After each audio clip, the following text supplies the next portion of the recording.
The quiet mechanics of imagination move through the brain like a current. They shape thought even when nothing outward stirs. You arrive in the middle of it long after it began. When people lie quietly with no task and let their minds wander, brain scans show a particular constellation of regions becoming more active, not less. This pattern appears most strongly in areas along the midline of the brain, including parts of the medial prefrontal cortex and the posterior cingulate cortex, and in lateral regions near the angular gyrus. It is a hidden landscape of activity that emerges when the outside world makes the fewest demands. In the early 2000s, neurologist Marcus Raichle and his colleagues noticed that this same network kept appearing whenever they compared task-related activity with rest. Task-related signals would flare and fade, but beneath them, a stable pattern persisted across experiments and subjects. When they examined it on its own terms, they realized they were looking at an organized mode of brain function that had been present in every study, quietly subtracted away as baseline. For a long time, the brain's most constant work was treated as statistical noise. Raichle named the pattern the default mode network. The phrase captured a simple observation. The brain did not ramp up from idleness when given a task. Instead, it shifted from one organized state to another. During focused, outward-facing work, this default pattern dimmed. When the task ended, the default configuration returned, as if the mind were slipping back into its preferred way of operating as soon as it could. In metabolic terms, the brain is greedy. It makes up only a small fraction of the body's mass, yet in a typical resting adult it consumes around a fifth of the available energy. Careful measurements of blood flow and glucose use show that intense mental work increases that baseline by only a few percent. Most of the cost is not in thinking harder, but in maintaining the ongoing activity of networks like the default mode, which run continuously whether the mind is busy or apparently idle. If this kind of quiet science keeps you company, like and subscribe. The default mode network has a natural counterpart often called the task-positive network, a set of regions that rise in activity during demanding, externally oriented tasks. When one is strong, the other tends to be quiet. Analyses of brain activity over time show an anti-correlated rhythm. As attention locks onto the outside world, default mode activity drops. As the grip of the task loosens, default mode activity grows again. The brain appears to trade resources between two broad ways of being, outward and inward. Have you noticed how your thoughts keep moving after the task is done? Experience sampling studies in everyday life suggest that the mind is occupied with something other than the present surroundings for roughly half of waking hours. People report thinking about past events, future plans, or imagine scenarios even while walking, eating, or working at a computer. This persistent drift away from the immediate environment matches what the default mode network seems built to support. An internal stream of scenes, stories, and simulations running alongside whatever the senses are delivering. Within that network, different regions contribute to different aspects of this inner flow. Activity in medial prefrontal areas correlates with thoughts about oneself, rehearsing conversations, evaluating choices, revisiting personal decisions. Posterior cingulate and precuneus regions track with the richness of autobiographical scenes, the sense of being placed in a particular time and setting. Lateral parietal areas contribute details drawn from memory, helping to populate those scenes with objects, faces, and fragments of language. The network, from the outside, looks like a system for running an internal narrative. As children grow, the synchrony among these default mode regions gradually tightens. In very young brains, the component areas are present, but their activity is loosely coordinated and the overall network is diffuse. Through late childhood and adolescence, the timing of their fluctuations becomes more tightly linked, forming the mature pattern seen in adults. This developmental arc appears alongside improvements in self-reflection, perspective-taking, and the ability to imagine detailed futures. At the same time, the default mode network shows a different rhythm in certain psychiatric conditions. In people with major depression, for example, imaging studies often find that parts of the network remain more strongly and persistently active, even when tasks demand external focus. This heightened, continuous engagement correlates with self-focused rumination, loops of thought that circle familiar themes without resolution. The same machinery that can project the self flexibly through time can, in some states, hold it in place. A good companion for the quieter hours is knowing that this restlessness has structure. The default mode network is most famous for its link to mind wandering. In one large study that pinged thousands of participants at random times during the day, people reported that their minds were elsewhere during nearly half of the prompts, regardless of the activity they were engaged in.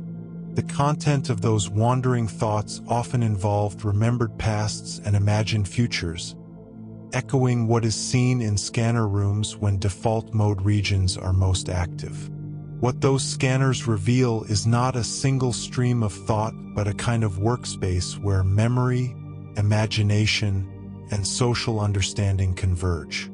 The same areas that light up when someone recalls a personal episode also engage when they imagine another person's perspective or construct a scene that has never happened. The brain appears to use a common stage for placing a self, other people, and possible events into richly detailed situations. Even sitting still, the machinery of imagination is running through possible worlds. This is one of the relaxing facts about the quiet mechanics of imagination. That much of what the brain is busy with, when nothing seems to be happening, is the ongoing maintenance of this internal theater. The energy it spends there supports a constant, low murmur of scenes and stories, some tied to memory, some drifting forward into plans or fears or quiet daydreams, all sharing the same circuitry. And when someone puts on slow science for sleep as bedtime listening, they are layering one more gentle narrative onto a system that already prefers to tell itself stories. An added current moving through a network that, in its default state, is always in motion. The architecture doesn't just sit quietly, it builds things. When a person closes their eyes and tries to visualize something familiar, a face, a particular street, the layout of a room they know well, the visual cortex activates. The primary visual cortex, V1, the same region that processes incoming light from the eyes, shows measurable activity during purely imagined scenes. The image has no source in the world. It is generated from within using the same hardware as actual vision. Koslin and colleagues confirmed through brain imaging that 2/3 of all areas active during visual perception are also active during visual mental imagery. Mental images are not stored recordings played back on demand. They are assembled. Neuroscientist Stephen Koslin, whose decades of research at Harvard helped map the cognitive neuroscience of mental imagery, showed that images are built from stored fragments, partial representations, spatial relationships, textures, approximate edges, reconstructed into a coherent whole each time. What feels like a stable, held picture is always a fresh construction, maintained by active neural work rather than passive storage. When Koslin's team asked subjects to mentally rotate an imagined object, to picture a three-dimensional shape and slowly turn it in their minds, the time it took tracked almost exactly with how long it would take to rotate a real physical object by the same amount. The imagined rotation was not instantaneous. It obeyed spatial constraints, as if the brain were running a simulation with actual geometry built in. The mind doesn't shortcut its own physics. When you picture a room you know well, how much of it can you hold in sharp focus at once? The hippocampus, widely known for its role in memory, turns out to be central to how imagined scenes are assembled. It doesn't store images whole. It holds the relational framework of how parts fit together in space. When an imagined scene is constructed, the hippocampus acts as a kind of coordinator, binding visual fragments into a spatially coherent whole. Hypnagogia and Maguire, in research published through the journal Neuropsychologia and later confirmed in multiple imaging studies, found that patients with hippocampal damage show a specific deficit in the spatial coherence of imagined scenes. The pieces are available, but the binding into a landscape fails. When people are asked to mentally scan across an imagined image, to picture a map and then shift attention from one location to another, the time it takes scales with the imagined distance. Longer journeys across an imagined landscape take measurably longer to complete. The brain treats the geometry of its own constructed spaces as having real spatial extent, honoring distances that exist nowhere except in the mind producing them. The image has dimensions, takes time to cross. Mental images don't hold uniform clarity across their imagined surface. Subjects asked to attend to the edges and periphery of an imagined scene consistently report those regions as less distinct, less detailed, a drop-off that closely mirrors the structure of real peripheral vision. The brain builds imagined scenes with the same spatial architecture it uses for sight, sharper toward the focus of attention, dimming outward. This isn't a failure of memory. The system imposes that gradient on everything it generates, real or imagined. Research from Joel Pearson's lab at the University of New South Wales, published in eLife, revealed a finding that runs against intuition.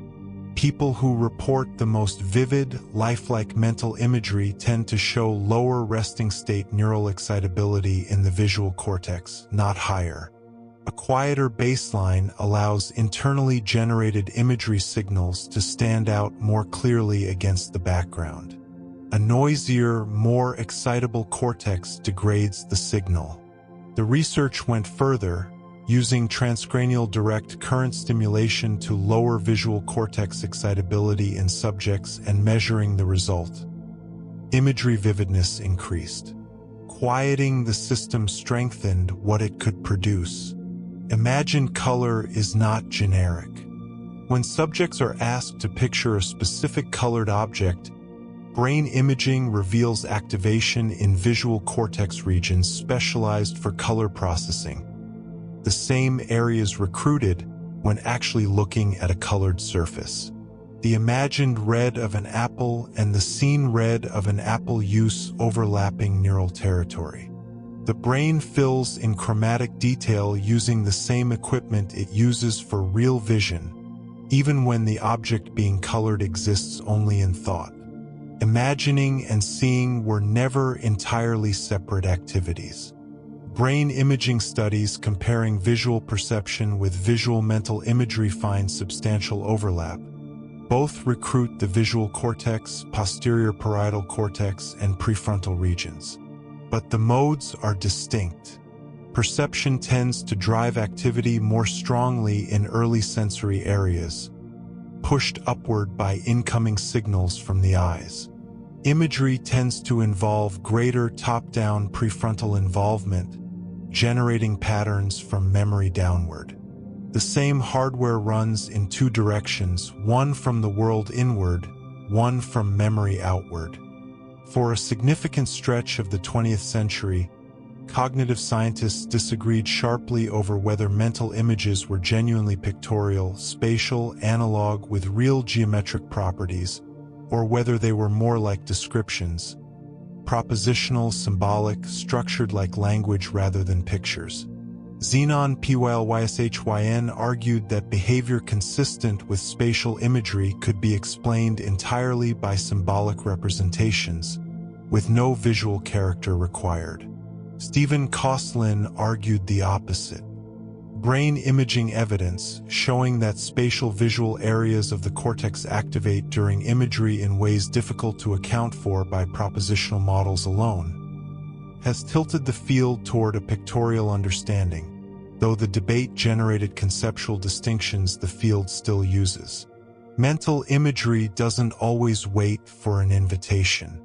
Intrusive images, unwanted visual content that appears without prompting, arise through the same neural channels as deliberate imagination, and they activate the visual cortex in the same way. The distinguishing factor is not the underlying process but the degree of prefrontal regulation over when it fires. When that regulatory system is under persistent strain, imagery becomes difficult to suppress, running through the same channels used for ordinary, intentional imagining, as if the door through which vision enters from inside can be opened from both directions. Every mental image is, in a precise technical sense, a prediction. The brain generates an expected visual pattern based on memory, prior context, and stored spatial relationships, and that pattern is what enters awareness as an image. There is no retrieval of a static stored picture, only the active generation of a new one, assembled to resemble the original. This is why imagined scenes can shift, accumulate subtle distortions, or feel slightly different each time they are recalled. The image was never fixed. It was always being made. The image was always a fresh thing, built to feel familiar.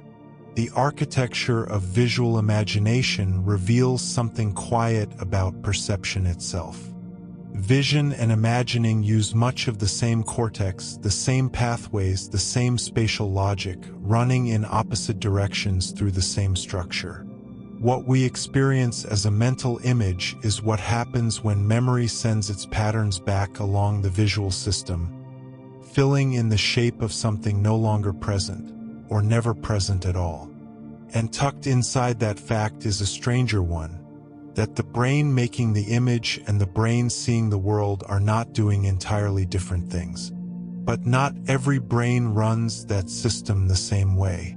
Some brains close that door entirely.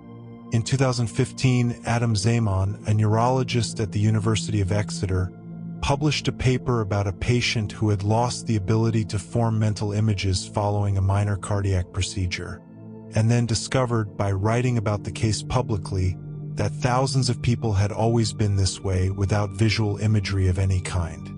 Zeman gave the condition a name, aphantasia, from the Greek root for imagination.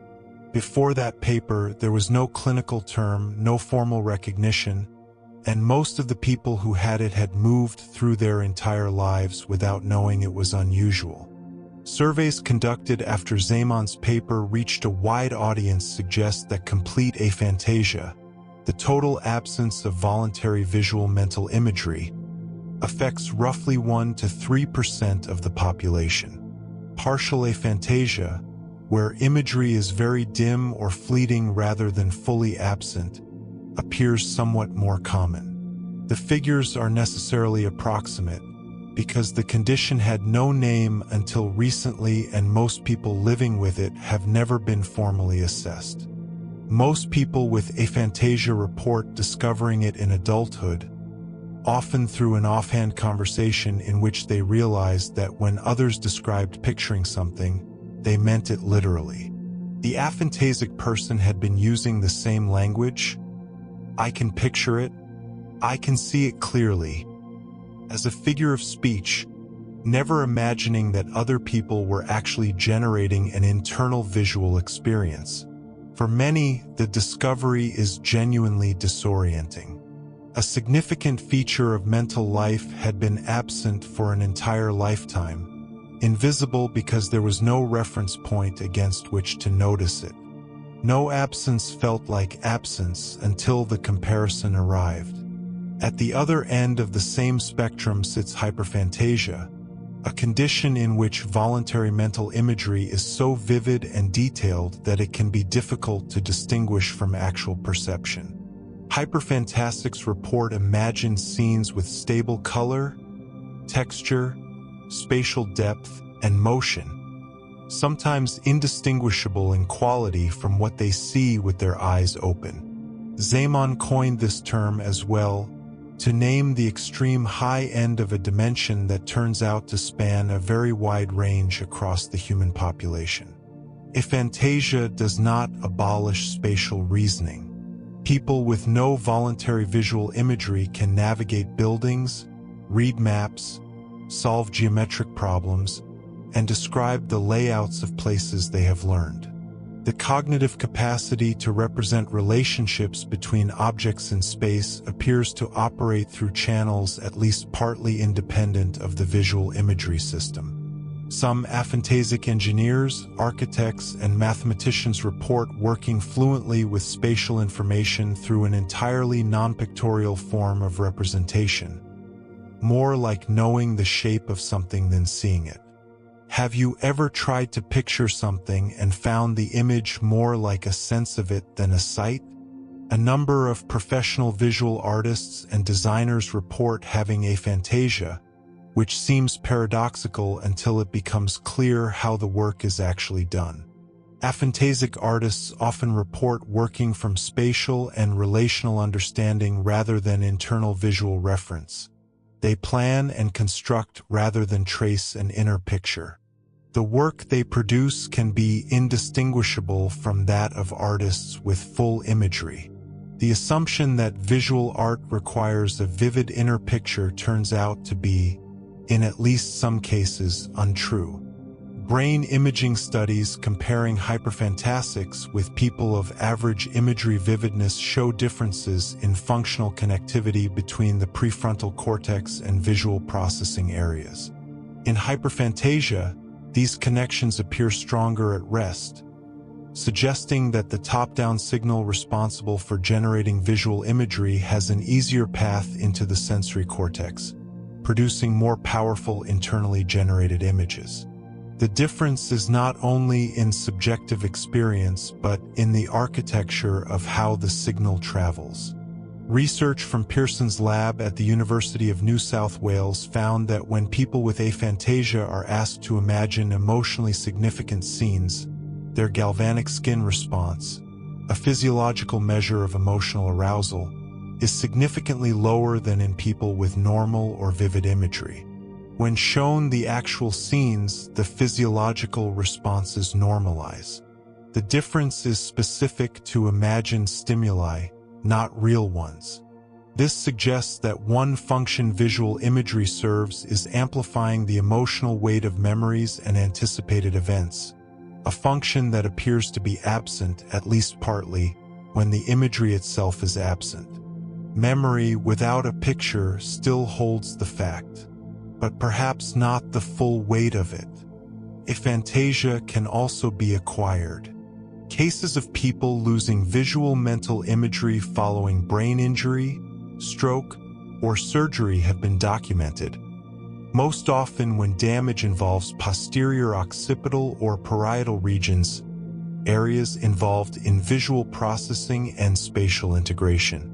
In acquired cases, the loss is typically noticed immediately because the person carries a prior baseline of visual imagery against which the new absence registers. What they describe is less like forgetting and more like a light being switched off. Congenital aphantasia, present from birth, and acquired aphantasia produce somewhat different cognitive profiles.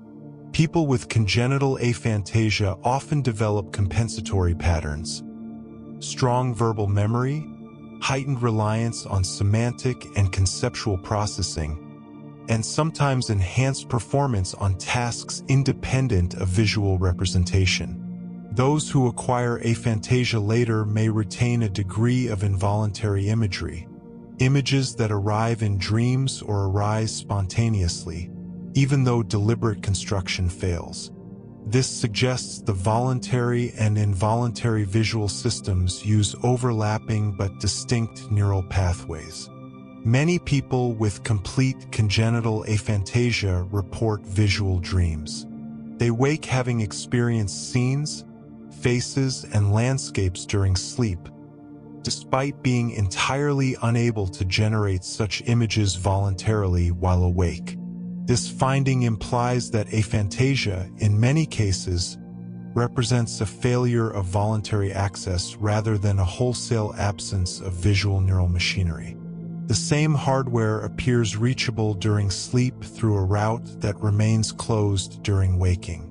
The pictures arrive at night through a door that won't open during the day. The primary research tool for measuring imagery vividness is the Vividness of Visual Imagery Questionnaire, developed by David Marks in 1973. Subjects rate the clarity of imagined scenes: a familiar face, a sunrise, a room they know, on a scale from no image at all to perfectly clear and vivid. Despite being entirely self-reported, VVIQ scores correlate meaningfully with objective behavioral measures and with brain imaging patterns, suggesting that people's introspective accounts of their own imagery, while imperfect, track something real about what their visual cortex is actually doing. The spectrum from aphantasia to hyperphantasia has clarified something the field had largely assumed away: that there is no single, standard version of what imagination looks like from the inside. The variation is wide, and it is real. Brains that share almost identical neural architecture can produce inner visual lives that, if compared directly, would seem to belong to fundamentally different kinds of experience. What those brains share across the full span of that range is the machinery. The question is only how much of it any given person can reach. A curious thing happens when you follow those images back into time. Remembered scenes and imagined scenes turn out to share more than a surface resemblance. When people recall a specific moment from their past in rich detail, the way the light fell, where objects were, how far they were from the door, the same hippocampal circuitry that activates during deliberate scene imagination comes online. Functional imaging studies, summarized in major reviews in journals like Frontiers in Human Neuroscience, show an almost overlapping pattern for remembering and for constructing vivid futures. Patients with dense hippocampal damage make that overlap visible by its absence. In a well-known study published in the Proceedings of the National Academy of Sciences, amnesic patients were asked to describe not only past events but detailed fictional scenes that could happen in the future. They could list isolated elements: a beach, a friend, a chair, but when they tried to weave those elements into one coherent environment, the attempt fell apart. The pieces were present. The binding into a world was not. Memory, in this sense, is a special case of imagination that happens to line up with something the body once passed through. Every time a memory is retrieved, its trace in the brain becomes labile, briefly unstable. Studies of reconsolidation show that once a memory is reactivated, it is vulnerable to modification before being stored again. New information, shifted emphasis, small reinterpretations can all be written into the trace during this window. The next time it is recalled, the memory carries those edits forward as if they had been there from the start. Over years, this continuous cycle of recall and reconsolidation turns lived events into stories. The material facts of what happened remain anchored by sensory details and external records, but the felt shape of the memory, what it seems to mean, where its emotional weight lies, is sculpted gradually by imagination. The narrative that emerges is not simply recovered each time. It is remade. One of the clearest demonstrations of imagination altering memory carries a name that gives away its mechanism: imagination inflation. In these experiments, people are invited to vividly imagine events from their childhood that, in fact, did not occur. Losing a parent in a shopping mall, spilling punch on a bride's dress, knocking over a display of goods. Later, when asked which events actually happened, a significant fraction claim that some of the imagined ones are genuine memories. The act of simulating the scene has inflated their sense that it must have been real. What their brains appear to be tracking is not source, but fluency. Images that come to mind easily feel more likely to be true. The system takes the speed and clarity with which a picture appears as evidence that it must have been encountered before, even when that fluency has been created by deliberate rehearsal in imagination rather than by experience. Boundary extension shows imagination stepping in even as a memory is first laid down. When people view a tightly cropped photograph, the corner of a table, a tree near the edge of the frame, a building seen too close, and are later asked to reproduce or recognize it, they tend to remember having seen more than was actually there. Their drawings and descriptions extend the scene outward, adding a little more wall, a little more ground, a little more sky than the original image contained. Large-scale studies using thousands of natural images find that this expansion and its opposite, boundary contraction, follow systematic patterns. When a scene is presented closer than the brain expects, memory tends to pull it back, adding space. When it is too distant, memory nudges it inward. The system bends the remembered view toward a kind of internal norm for how far away the world should usually appear.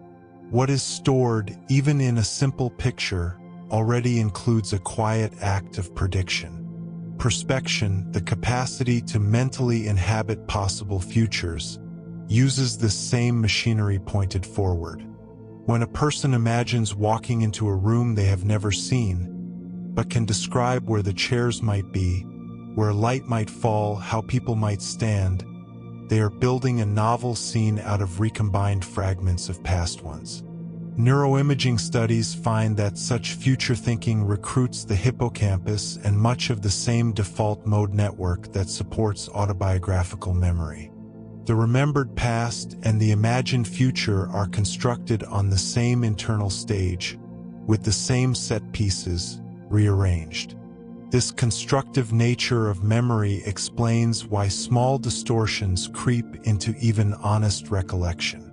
Over time, events that once felt messy and unresolved are retold in cleaner lines. Dialogue sharpens, causes and effects line up more neatly.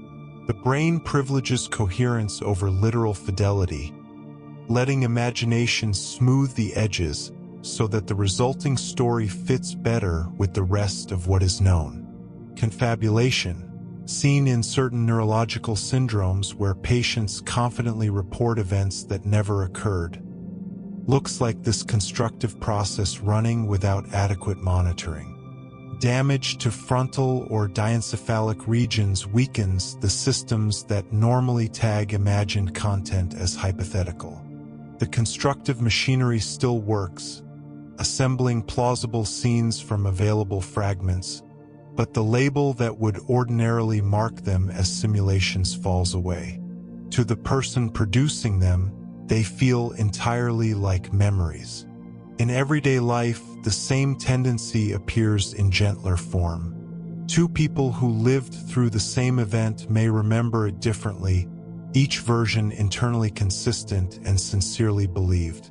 The divergence is not usually the result of deliberate distortion. It comes from years of quiet reconstruction, each mind using imagination to fill gaps and emphasize what, for it, turned out to matter most.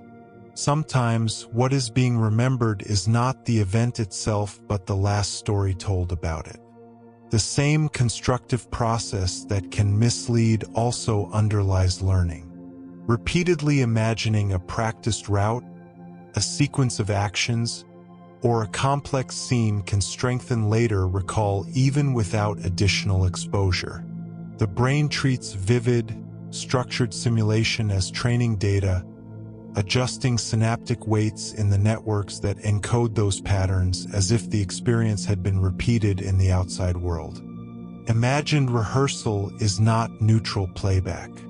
Each run-through highlights slightly different details, shifts emphasis, compresses or expands time. Over many repetitions, the brain converges not on the exact sequence of any one imagined trial, but on the stable regularities that persist across them. The result is a kind of distilled schema, an internal model of how that class of event usually unfolds.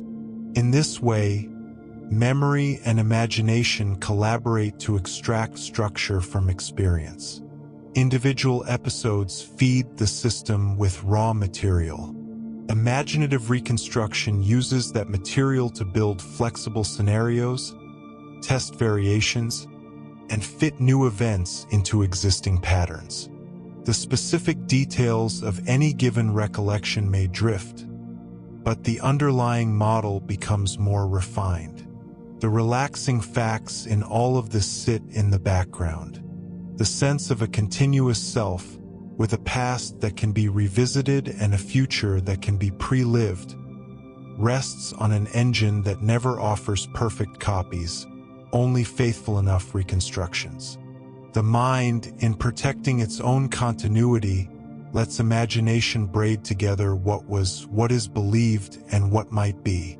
In quiet hours, that same engine keeps working, whether a person is awake, listening to science for sleep, or letting the day recede, stitching fragments of experience into scenes, letting them drift a little forward, a little back, always on that same internal stage. Imagination does not stay in the head. It reaches into the body. When people listen to an imagined sound, the swell of a familiar melody, the click of a door, the hum of a distant engine, auditory cortex activates in patterns that resemble those produced by the real sounds themselves. Brain imaging studies find that regions in the temporal lobe responsible for processing tones and complex sound sequences light up during vivid auditory imagery, even in the absence of any external vibration in the air. The machinery that hears is partially engaged whenever the mind replays what has already been heard. Olfactory imagery follows a similar pattern.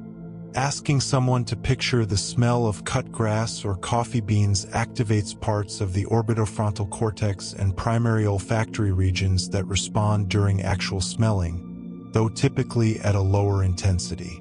People with especially vivid smell imagery show stronger activation of these regions than those who struggle to summon sense in mind. The system appears able to approximate a sensory state based entirely on stored patterns. Motor imagery, mentally simulating movement without performing it, leaves traces that can be measured directly in the muscles themselves. Electromyography, which records tiny electrical signals in muscle fibers, detects low-level activation during imagined contractions that mirrors the pattern of real movement, though at much lower strength. Studies reviewed in journals like the Journal of Sports Science and Medicine report that mentally rehearsing lifting a weight or performing a complex action produces consistent, if subthreshold, muscle responses. The brain, in other words, sends real, measurable commands down the same pathways it would use for movement, and then holds them back. Motor imagery changes the nervous system over time. Training studies in which participants repeatedly imagine maximal contractions of a specific muscle group without lifting anything show increases in measured strength after weeks of practice. Meta-analyses of these experiments report gains on the order of 10 to 20%, accompanied by changes in cortical excitability rather than muscle hypertrophy. The adaptation occurs in the circuits that plan and initiate movement, not in the fibers that ultimately carry it out. The pattern appears in older adults as well. Recent work in Frontiers in Psychology and related journals finds that motor imagery training can improve maximal voluntary contraction and reduce co-contraction of antagonist muscles in healthy older participants. The nervous system refines how it recruits existing muscle, coordinating agonists and antagonists more efficiently, as if practice in the realm of imagination has tuned the timing of commands before they ever become force. Phantom limb pain after amputation reveals another way imagination and body sensations are intertwined. Many amputees continue to feel the presence of the missing limb, sometimes with intense pain, even though the physical source of that sensation is gone. Neuroimaging studies show reorganization in the primary sensory and motor cortices. Regions once devoted to the missing limb become responsive to inputs from neighboring body parts. The representation of the limb persists in the brain, and it is that representation, dissociated from incoming signals, that appears to generate the experience. Mental imagery has been used as a treatment for phantom pain. In a study published in the journal Pain, upper limb amputees practiced structured imagery exercises for several weeks, repeatedly imagining specific movements of the missing hand and arm. After training, many reported significant reductions in both the intensity and unpleasantness of their pain, and imaging revealed partial reversal of the cortical reorganization associated with the phantom sensations. Internally generated activity had reshaped the maps that the loss had distorted. The nocebo effect shows how expectation and imagination can generate bodily symptoms even when the external cause is inert. In controlled experiments, people told to expect side effects from a harmless substance, a sugar pill, a saline injection, often report headaches, nausea, itching, or increased pain, and in some cases show measurable physiological changes such as elevated liver enzymes or altered nerve activity. Neuroimaging and physiological studies link these responses to activation of brain systems involved in threat, including the hypothalamic pituitary adrenal axis and regions that process pain and anxiety. In chronic conditions like atopic dermatitis, nocebo-induced itch provides a window into this circuitry. Patients given an inert saline injection framed as a repeat of a prior allergen exposure often report significant itch, and their brain scans show activation in prefrontal and striatal regions similar to those engaged by real allergen. The suggested scenario, that an irritant is present, appears sufficient to trigger neural patterns that the body reads as genuine sensory input. Emotional responses to imagined scenes depend strongly on the presence or absence of visual imagery. In a study led by Joel Pearson and colleagues, people with typical imagery read a series of short, frightening scenarios in a darkened room while their skin conductance, a measure of autonomic arousal, was recorded. Their conductance rose steadily as the stories unfolded. People with verified aphantasia, reading the same scenarios, showed little to no change, despite understanding the content. When both groups were shown actual frightening images, however, their physiological responses were similar. The body reacted strongly to perception in both cases. It reacted to imagination only when the mind could generate pictures. This separation hints at a quiet role for imagery in everyday emotion. The same scene, described in words, can land differently in a body that translates those words into internal pictures and a body that does not. Visual imagination seems to act as a kind of amplifier for feelings connected to past and future events, feeding richer sensory material into the circuits that regulate heart rate, sweat, and muscle tension. Imagined music recruits motor systems as well as auditory ones.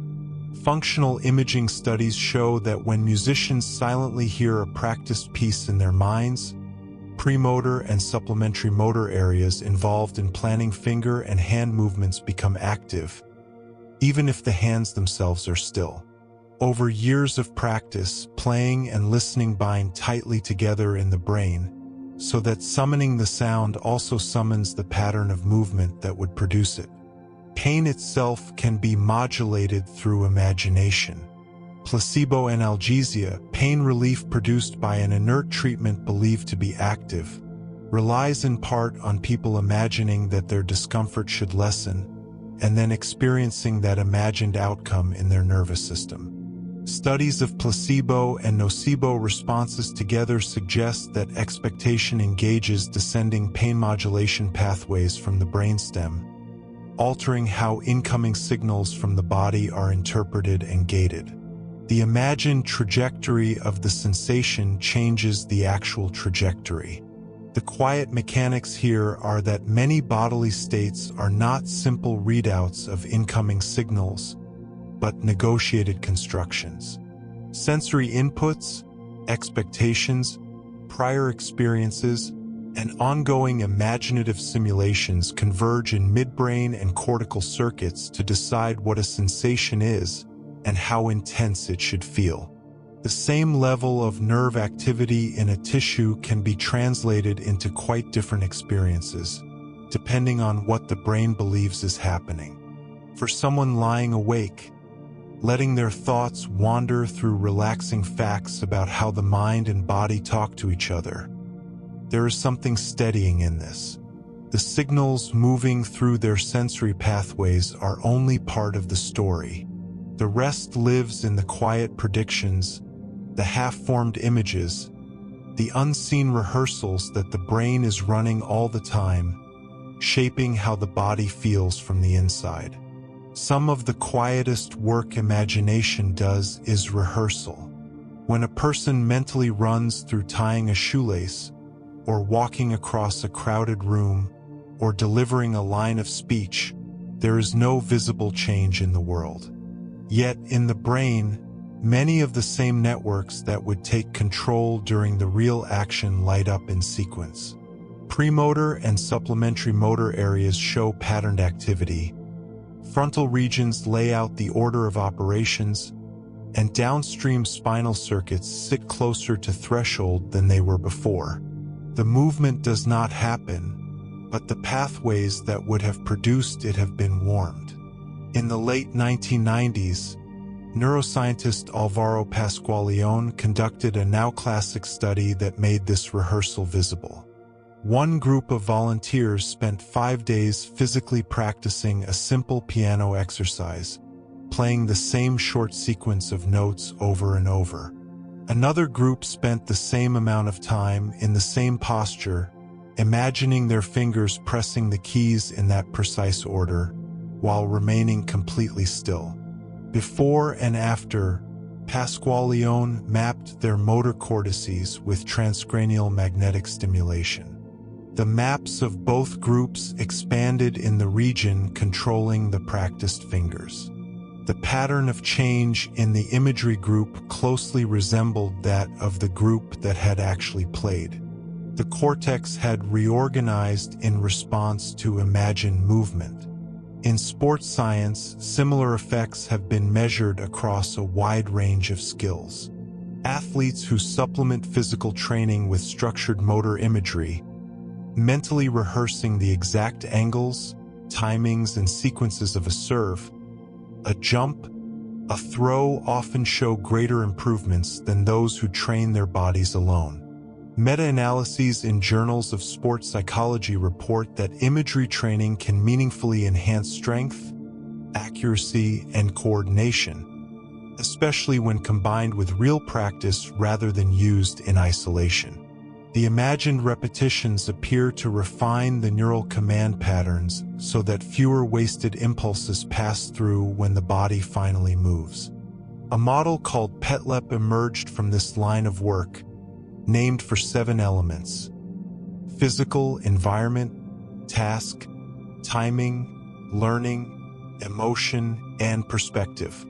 Practitioners found that the closer mental rehearsal came to matching the context of real performance across these dimensions, imagining from a first-person view in real time with the same clothing, surroundings, and emotional tone, the more effective it tended to be. The brain seems to respond best when the simulation is specific enough to be mistaken, in some limited sense, for the real thing. The same principle has been applied to surgery. Trainees who walk through every step of a procedure in their minds, the sequence of incisions, the orientation of instruments, the feel of tissue planes, tend to perform more smoothly and with fewer errors when they move to the operating room. Studies in medical education journals report that residents who combine mental rehearsal with standard preparation complete certain procedures more quickly and with fewer hesitations. The imaginary runs give their hands a script before they ever touch a patient. Decision-making in complex, uncertain environments leans heavily on mental simulation as well. When someone weighs whether to change jobs, to move cities, to end or begin a relationship, the process very often consists of internally running scenarios. Seeing themselves in a new office, walking unfamiliar streets, sitting at a future table.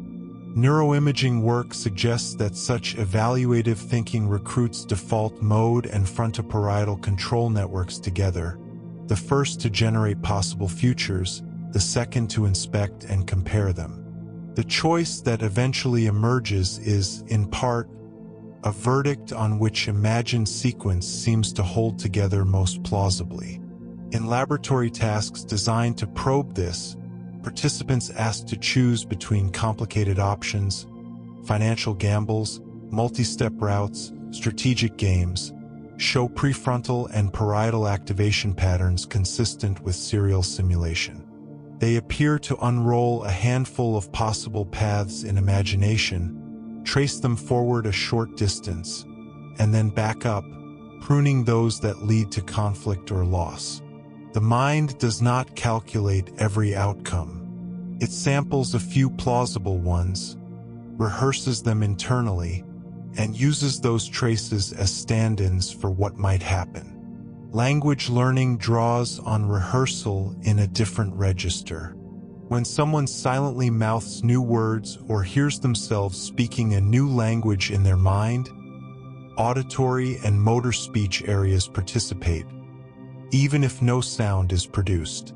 Over time, these private rehearsals help tune the fine motor commands that shape vowels and consonants, smoothing the transition from halting production to fluent speech. The mouth is practicing long before the first confident sentence is spoken aloud. In rehabilitation after injury, structured motor imagery can help the nervous system find its way back to patterns it once knew. Stroke patients who imagine moving a weak limb while watching a virtual representation of that movement can promote plasticity in motor regions associated with the damaged pathways.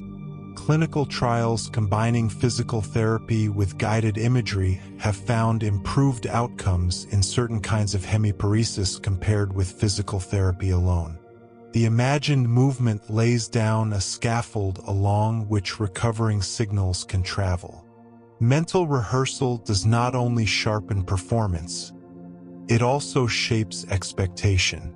Repeatedly imagining a difficult conversation going badly can train the nervous system to anticipate threat whenever the topic arises, tightening muscles and quickening the heart before a word is spoken.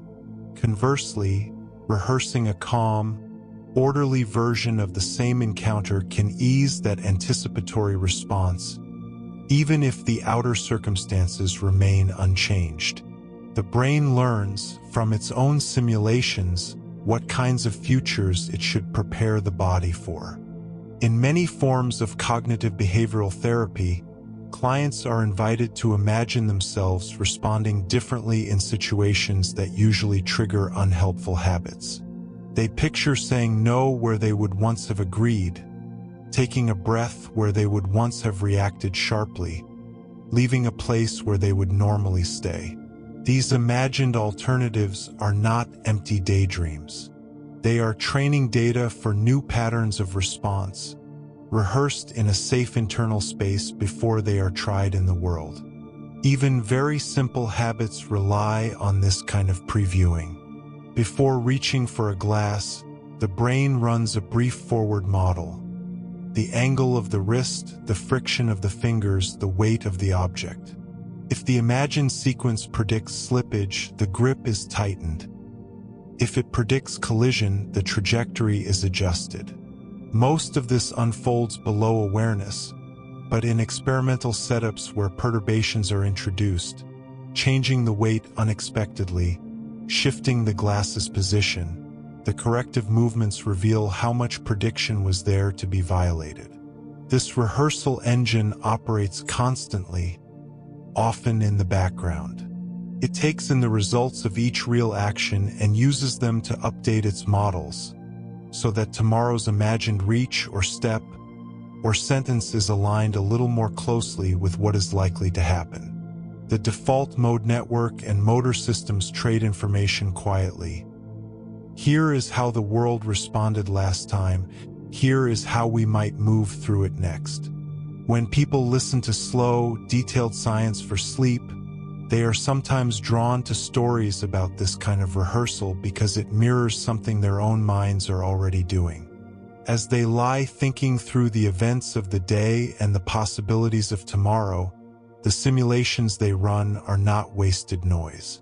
They are the nervous system's way of shaping its own future movements, decisions, and moments of speech, softly practicing on an internal stage for scenes that have not yet arrived. Sometimes, imagination detaches almost entirely from waking control and becomes what we call dreaming. During rapid eye movement sleep, the brain enters a state in which sensory input from the outside world is sharply reduced. Major muscles are actively inhibited, and yet cortical activity remains high. Visual areas in the occipital lobe, including regions that process complex shapes and motion, become as active as, and in some studies even more active than, they are when the eyes are open. Near-infrared spectroscopy and EEG recordings show increases in oxygenated blood flow and high-frequency activity over visual cortex during REM that correlate closely with reports of vivid visual dreams. At the same time, parts of the prefrontal cortex that support self-monitoring and critical evaluation become less active. Imaging work has repeatedly found relative deactivation in dorsolateral prefrontal regions during typical REM sleep compared with wakefulness. The result is a state in which internally generated imagery runs strongly, while the systems that would normally check those images against external reality are subdued. Dreams, in that configuration, are imagination with the brakes eased off. The amygdala, a structure deeply involved in processing threat and emotional salience, is often more active during REM sleep than during waking rest. Studies synthesizing PET and fMRI data find heightened blood flow in limbic and paralimbic regions when people are in REM, consistent with the often intense emotional tone of dreams. The content does not always feel frightening, but the circuitry that tags events as significant is clearly engaged. Finnish cognitive neuroscientist Antti Rauvansuo proposed the threat simulation theory of dreaming, that one evolutionary function of dreams is to rehearse responses to danger in a safe, offline environment. In this account, dreams preferentially simulate threatening situations, chases, confrontations, falls, so that the brain can practice avoidance strategies without real risk. Later work has complicated the picture by showing many dreams are neutral or even approach-oriented. But the core observation that dream content often leans toward emotionally charged scenarios remains. In animals, replay studies give a different window onto how sleeping brains handle experience. Pioneering work from Matt Wilson's lab at MIT showed that hippocampal place cells in rats, Neurons that fire in specific locations along a track reactivate in the same sequences during sleep that they did while the rat ran the maze. A lap that took several seconds in waking life reappears compressed into a burst lasting a fraction of a second during slow wave and REM sleep. Later experiments extended this to emotional context. When rats encountered a frightening stimulus at a particular place on a track, recordings revealed that as they later replayed that route during sleep, neurons in the amygdala also reactivated in sync with the hippocampal pattern. The replay carried not only spatial information but the associated feeling of threat. Humans show analogous patterns at a larger scale. Functional imaging and EEG studies have linked sleep-dependent replay to memory consolidation, with specific patterns of activity in hippocampus and neocortex reappearing after learning tasks. People who dream about a task they have been practicing, such as navigating a virtual maze, often show greater performance gains the next day compared with those who do not report such dreams, suggesting that some dreams reflect the brain's offline processing of new experiences. Dream movement, too, appears to be more than a passive illusion.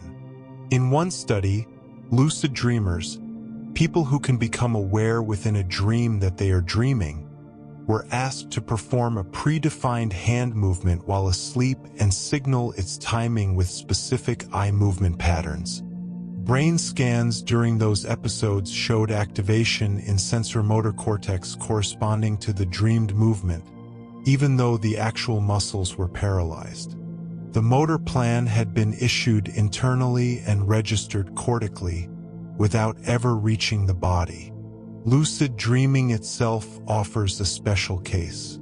People who frequently experience lucidity tend to score higher on metacognitive tasks in waking life, and structural MRI studies have found increased volume and activity in anterior prefrontal regions associated with self-reflection. During lucid episodes, parts of this prefrontal network appear to re-engage on top of the usual REM activation pattern, adding a layer of awareness to the ongoing dream. Hypnagogia, the transitional state as wakefulness gives way to sleep, shows how close imagination and dreaming sit. In this window, brief flashes of image and scene appear: faces, landscapes, fragments of text, geometric patterns. EEG studies find that these experiences cluster around specific changes in brain rhythms as alpha waves decline and theta activity emerges, marking the borderland between waking and sleep stages. The images are unstable, sliding quickly from one to another, as if the brain is testing configurations before deeper sleep commits to any of them.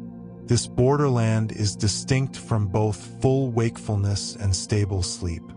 Researchers who have cataloged hypnagogic reports describe them as more fragmentary than dreams, with less narrative structure and weaker sense of self, yet clearly more involuntary and vivid than ordinary daydreaming. The machinery of imagination is starting to run without voluntary control, but hasn't yet organized itself into the extended scenes of REM. The default mode network, which supports waking imagination and mind-wandering, does not switch off entirely in sleep.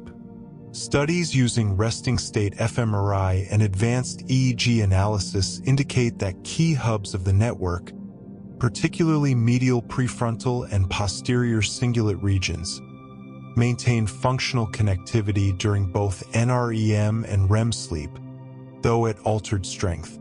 The background hum of self-referential processing, in other words, continues even when consciousness is no longer evaluating it moment by moment.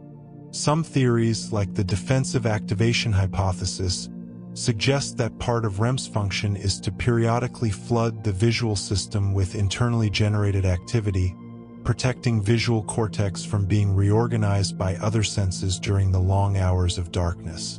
Comparative work across primate species shows that animals with more plastic brains tend to spend a larger fraction of sleep in REM, consistent with a maintenance role for this intense internal simulation. Whatever its primary purpose, the dreaming brain clearly spends a significant part of the night in modes where imagination dominates perception. External input can still slip through. A sound or touch may be woven into the ongoing scene, but the main direction of information is from inside outward. The world that is experienced in those hours is one built almost entirely from memory and prediction, running on networks that also serve waking imagination. For someone using this kind of science as bedtime listening, there is a quiet parallel. As the details of how REM sleep, replay, and hypnagogic imagery work flow past, the same systems that underlie them are gradually taking over in the listener's own brain, moving activity from outward-facing attention to inward-running simulation on a continuum that never really has a clear dividing line. Creativity at the level of the brain looks less like lightning and more like recombination. When people generate an unusual idea on command, naming new uses for a brick, or sketching a novel solution to a familiar problem, many of the same regions that support mind-wandering and autobiographical thought become more tightly coordinated. The default mode network, which hums along during daydreaming and quiet reflection, shows stronger internal connectivity in people who score higher on creative thinking tests. It is as if the same wandering machinery is being steered, for a moment, toward making something. In highly creative individuals, this inward-facing network does not work alone. Brain imaging studies find that when people perform demanding creative tasks, such as forming distant word associations or designing something under constraints, default mode regions couple more strongly with parts of the executive control network in the frontal and parietal lobes. One network supplies the raw material and loose associations. The other evaluates, shapes, and selects. Creativity emerges from the dialogue between the two. On certain kinds of tests, that dialogue has a very specific shape. The remote associates test, used widely in creativity research, presents 3 words, for example, falling, actor, and dust, and asks the person to find a 4th word that links them. The solution, star, sits at the intersection of 3 different associations, requiring the mind to traverse its semantic map in an unusual way. Performance on this task correlates with other measures of creative potential, suggesting that the ability to bridge distant concepts is one of the system's core tricks. The brain's semantic network, in that view, is not just a list of meanings but a terrain whose structure matters. Analyses of how highly creative people move through this terrain suggest that their networks have more flexible connectivity. Concepts are linked in ways that allow shorter paths between distant ideas and fewer rigid clusters that would otherwise trap thought. When such a network is allowed to wander in default mode, it is more likely to stumble onto a surprising combination that still makes sense. Stepping away from a problem often helps because it lets this wandering proceed without supervision. In experiments on the incubation effect, people work on a difficult puzzle until they are stuck, then take a break filled with either a demanding task, a simple task, or quiet rest. Those whose break involves an undemanding activity that leaves room for mind-wandering tend to solve the original puzzle more often when they return. The solution appears not while staring at the problem, but while the underlying machinery is allowed to rearrange it in the background. During that delay, attention loosens its grip on the specific, perhaps unhelpful, way the problem was first represented. The default mode network can then explore alternative framings, lightly recombining parts of the puzzle with other stored experiences. When the person comes back, they are not facing exactly the same mental object. Subtle changes have already been made. A path that was invisible before is now available. The familiar experience of a sudden aha moment, an answer appearing whole after a period of not knowing, has its own signature. In laboratory studies where people solve insight problems while wearing EEG caps, solutions that arrive in a flash are often preceded by a brief burst of high-frequency gamma activity in the right temporal regions of the brain. Just before that, there is often a rise in alpha activity over visual areas, a pattern associated with suppressing external input. The brain seems to quiet part of its sensory field, then briefly synchronize a large, fast wave as the new connection clicks into awareness. From the outside, that burst looks like the end of a process rather than its beginning. Long before the gamma spike, slower, subtler reshaping of associations has been underway. Much of it felt only as a vague sense that something is near. What we experience as a single moment of insight is the last visible step in a long sequence of quiet adjustments. Sleep feeds into this process as well. In one influential series of experiments, people learned associations in the morning and then either stayed awake, napped without entering REM, or napped with REM sleep. Later, all groups were tested on a creative problem-solving task that required integrating previously separate pieces of information. Only those whose naps included REM showed a marked improvement in their ability to find creative solutions that bridged the learned material. The dreaming brain, in that narrow window, had strengthened connections that waking thought alone had left untouched. REM appears to be especially good at building associative networks that link loosely related ideas. Neurochemical shifts during this stage, including changes in how certain neuromodulators are balanced, are thought to lower some of the usual constraints on which concepts can be activated together. The result is a broader, more exploratory pattern of activation, in which combinations that would normally be suppressed have a chance to form and stabilize. In daily life, much of this work happens in seemingly unproductive stretches.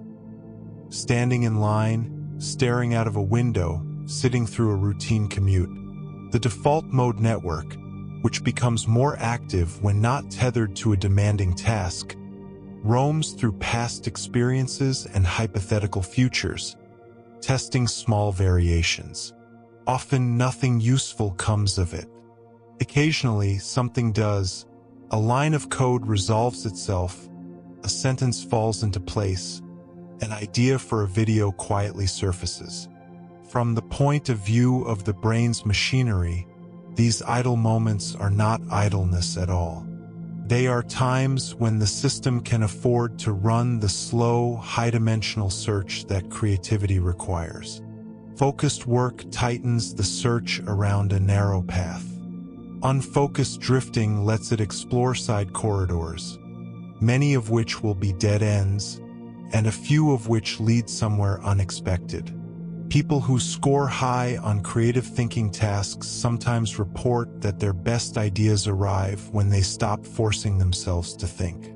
Neuroscience does not treat this as mysticism. It treats it as a description of network dynamics. When executive control relaxes a little, default mode processes have more room to operate. The trick is not to turn one network off and the other on, but to allow them to cooperate, one generating options, the other quietly evaluating which ones are worth keeping. For listeners who turn to calm science as a kind of science for sleep, there is a resonance here. Letting attention rest on slow explanations while the mind drifts in and out of its own associations is, neurologically, very close to what the creative system does at its best. It takes in a loose stream of structured input and, in the background, continues to recombine it with the rest of what is already stored there. Imagination is not confined to a single species or a single era. On the walls of deep caves in Europe and Southeast Asia, figures appear that no one alive has ever seen in the wild. They show animals with human limbs, humans with animal heads, and handprints stretched and reshaped into clawed silhouettes. The people who made them lived tens of thousands of years ago, yet they were already depicting beings that never walked the earth, scenes that never played out exactly as shown. The rock holds a record of minds that could combine what they saw with what they had never seen. Those ancient painters were not simply copying their environment. They were editing it. At some Indonesian sites, for example, hand stencils were made by blowing pigment around a pressed palm, then deliberately narrowing and lengthening the fingers to look more like talons than human hands. The change has no practical purpose. It is a quiet sign that the artist was not only marking a presence but altering it into something that carried a different meaning within their group. In scattered caves across continents, clusters of abstract signs repeat. Dots, ladders, branching lines, possible animal tracks. Some archaeologists argue that these may represent an early, shared system of symbols, not quite writing, but patterned enough to suggest that groups were externalizing parts of their inner categories onto stone. Whether or not that interpretation turns out to be right, the consistency itself shows that imagination, once it spills out into marks, tends to adopt structure. Other traces of early imagination are more modest. A small carved object that fuses the head of a lion with the body of a human is at least tens of millennia old. Its maker would have seen lions and humans separately, never together in that form. To bring them into one body is to act on a capacity that modern cognitive science still studies. The ability to create a new entity by combining features of existing ones, and then let that hybrid acquire a role in stories, rituals, or private thought. Outside our species, imagination leaves fewer durable marks, but behavior provides clues. Food caching corvids, jays, crows, ravens hide food in scattered locations and return later to recover it. Experiments show that some jays adjust where and what they cache based on what they will need in the future, even when that conflicts with what they want in the present moment.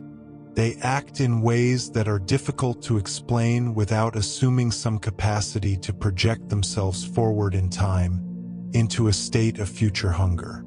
In one set of studies, scrub jays were allowed to cache two kinds of food in different compartments on different days, and then experienced each compartment as either rich or empty. On a critical test day, with both foods available and all compartments open, they stored food preferentially where it would be scarce later, and not where it had been abundant. Their behavior tracked not their current desire, but a pattern of future availability the experimenters had arranged. However that pattern was represented in a jay's brain, it was being used to shape present action toward a later scene. Some corvids also protect their caches in ways that suggest a kind of perspective-taking. Jays who have themselves pilfered other stashes later rehide their own food when they notice another bird watching them store it, but do not bother if they have never had the experience of stealing. It is as if the bird can project its own history of theft into the eyes of the watcher and adjust its caching accordingly. Whether or not this reaches the level of full-blown theory of mind, it shows an ability to imagine another's likely behavior based on one's own. Among mammals, dolphins and great apes show behaviors that look like fragments of our own internal simulation. Captive dolphins invent new combinations of tricks when rewarded for novelty, splicing pieces of trained movements into patterns that trainers have not explicitly taught. Great apes in tool use experiments will sometimes combine objects in ways that reveal an understanding of outcomes they have not yet seen directly, like stacking boxes to reach a hanging reward in a novel arrangement. Human imagination, though, does something these other systems only hint at. It carries a persistent sense of a self extended through time. People routinely construct narratives in which their present and future versions interact. If I do this now, I will feel that later, and then act to protect or favor those imagined future selves. Cultural practices like saving for retirement, building institutions, and planting forests that will mature long after the planter's death are scaled-up versions of this temporal projection. The same basic machinery, aimed inward instead of outward, can falter. In conditions like schizophrenia, altered communication between networks that normally keep internal simulations and external perception distinct can blur the line between them. Imaging studies have found that parts of the default mode network, which support internal mentation, can be overactive or insufficiently suppressed during tasks that usually demand attention to the outside world. When salience-detecting circuits misfire at the same time, internally generated content can take on the force of perceived reality. People experiencing hallucinations sometimes describe them as thoughts that have become too loud, or as images they cannot turn off. From a network perspective, the filters that normally mark "this came from inside" may be compromised. The imagination engine still runs, but its outputs are tagged as if they were coming from beyond the skull. The difference between an inner voice and an external one, in that case, is not the presence of a signal, but the success of the system that is supposed to label it. At the opposite edge of experience sit the carefully controlled thought experiments that have driven some of physics' most dramatic shifts. Albert Einstein was famous for building scenarios in his head, chasing a beam of light, riding in a fast-moving train while lightning strikes at different points, standing in a falling elevator, and then following their consequences as strictly as he could. The rules of real-world physics governed what could happen inside those imagined scenes, and the conflicts and resolutions he found there shaped whole theories. In those exercises, imagination served as a testing ground where intuition could be confronted by logical structure. The difference between a daydream about flying and Einstein's elevator is the discipline with which the imagined environment is held to constraints. Still, at their root, both involve placing a mind inside a world that does not yet exist, and walking around in it to see what follows. The fact that cave art, Corvid caching, psychosis, and theoretical physics can all be discussed under the heading of imagination is not an attempt to flatten their differences. It is a way of noticing that a set of related operations, recombining elements, projecting into other times and minds, running scenes under constraints, appear again and again wherever nervous systems are rich enough to support them. For listeners who like their science for sleep to move gently across scales, this continuity offers a particular kind of calm. The quiet mechanics that let a person picture tomorrow's conversation or remember an old street are variations on processes that have been active, in different forms, for tens of thousands of years and across more than one lineage. What happens in the privacy of one mind tonight is connected, by those mechanisms, to handprints in stone and to a jay deciding where to hide a seed. Imagination does not only build single scenes. Over a life, it builds a kind of landscape. From early childhood onward, the brain's default mode network keeps running whenever the outside world loosens its grip. During daydreams, quiet walks, pauses in conversation.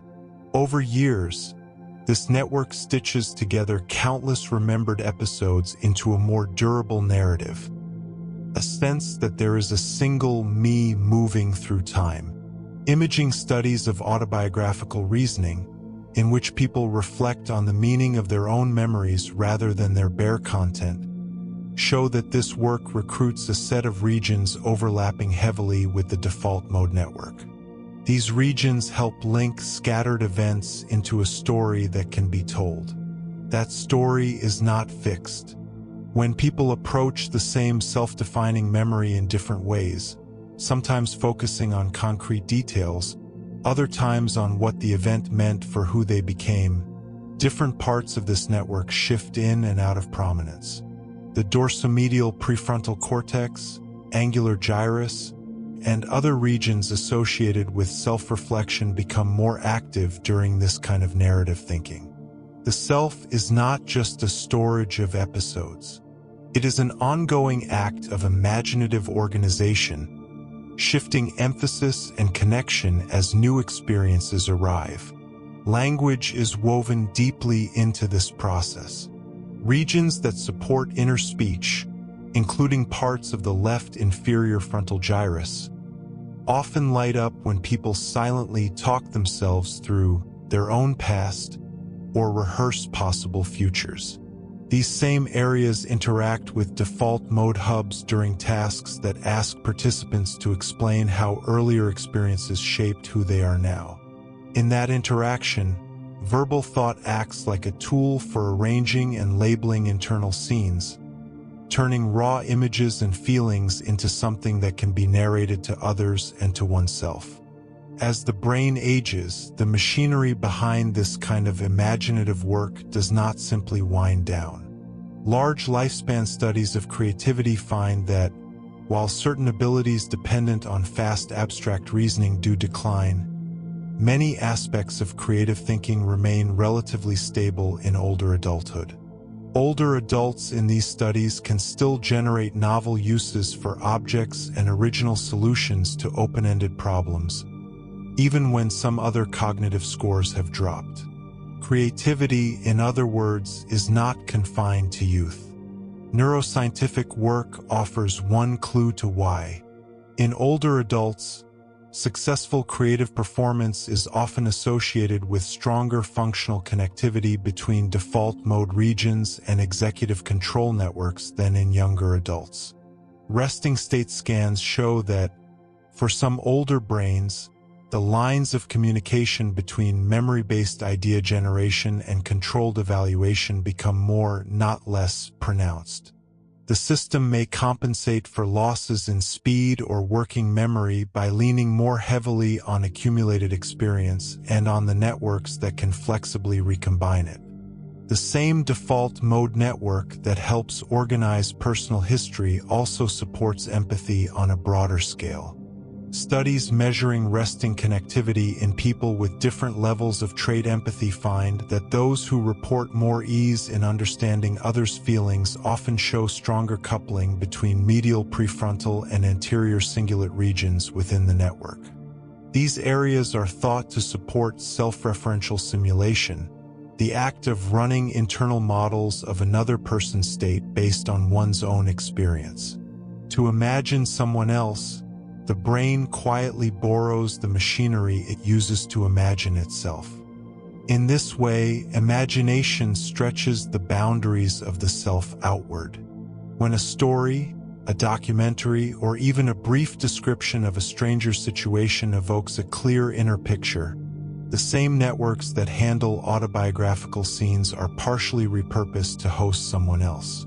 The internal narrative then expands to include not just what has happened to me, but what could be happening to them, and choices in the world shift in response to that extended map. Grief and anticipatory loss offer another angle on how deeply imagination shapes feeling. Much of what hurts, in these states, arises not only from what has already occurred, but from scenes that were expected and will not now arrive. Future holidays, conversations, shared milestones. The brain had sketched these ahead of time, positioning the self and others in specific roles. When reality departs from those sketches, The default mode network continues to replay and revise them, exploring alternate paths in which the loss did not happen or happened differently. The pain belongs as much to the unwinding of those imagined futures as to the concrete event. Even in deep sleep, when consciousness recedes almost entirely, the architecture that supports this kind of extended imagining does not vanish. Studies comparing wakefulness with the deepest stages of non-REM sleep show that, while connectivity between frontal and parietal hubs of the default mode network weakens, activity in many of its individual nodes persists. The system's coherence drops along with awareness, but its basic elements remain in place, ready to knit themselves back together as a person approaches waking. Across a lifetime, cultural stories accumulate in this same circuitry. Myths, scientific explanations, personal anecdotes, and historical narratives all arrive as structured input the brain must fit into its existing internal model. When someone learns a new piece of history or a new theory, default mode regions work with language and control networks to decide where that new information attaches, which memories it alters, which expectations it shifts, which imagined futures it modifies. Culture, at that scale, is a shared imaginative construction maintained in many brains at once. Imagination also shapes how knowledge passes forward. Each time a story is told, about a discovery, a family event, a turning point, the teller selects details, softens or sharpens edges, and places emphasis. Listeners do not receive a neutral download. They reconstruct their own versions using their own networks. Over generations, this repeated imaginative reconstruction allows ideas to survive long after any single memory trace has faded, carried in slightly different forms by many minds. The relaxing fact hidden in all of this is that the machinery of imagination is not a thin layer added on top of life, but part of the way life is recorded and understood at every stage. The same networks that wander during a quiet commute are sustaining personal identity, enabling empathy, preserving creativity into older age, and keeping the threads of culture from fraying. Seen from that angle, a single evening of listening to slow, careful science about the mind is a tiny moment in a much longer process. The images and connections it sparks will be taken up by a system that has been rehearsing this kind of work for decades. A system that will continue, in its own quiet way, to imagine long after the words have ended. Don't forget to like and subscribe.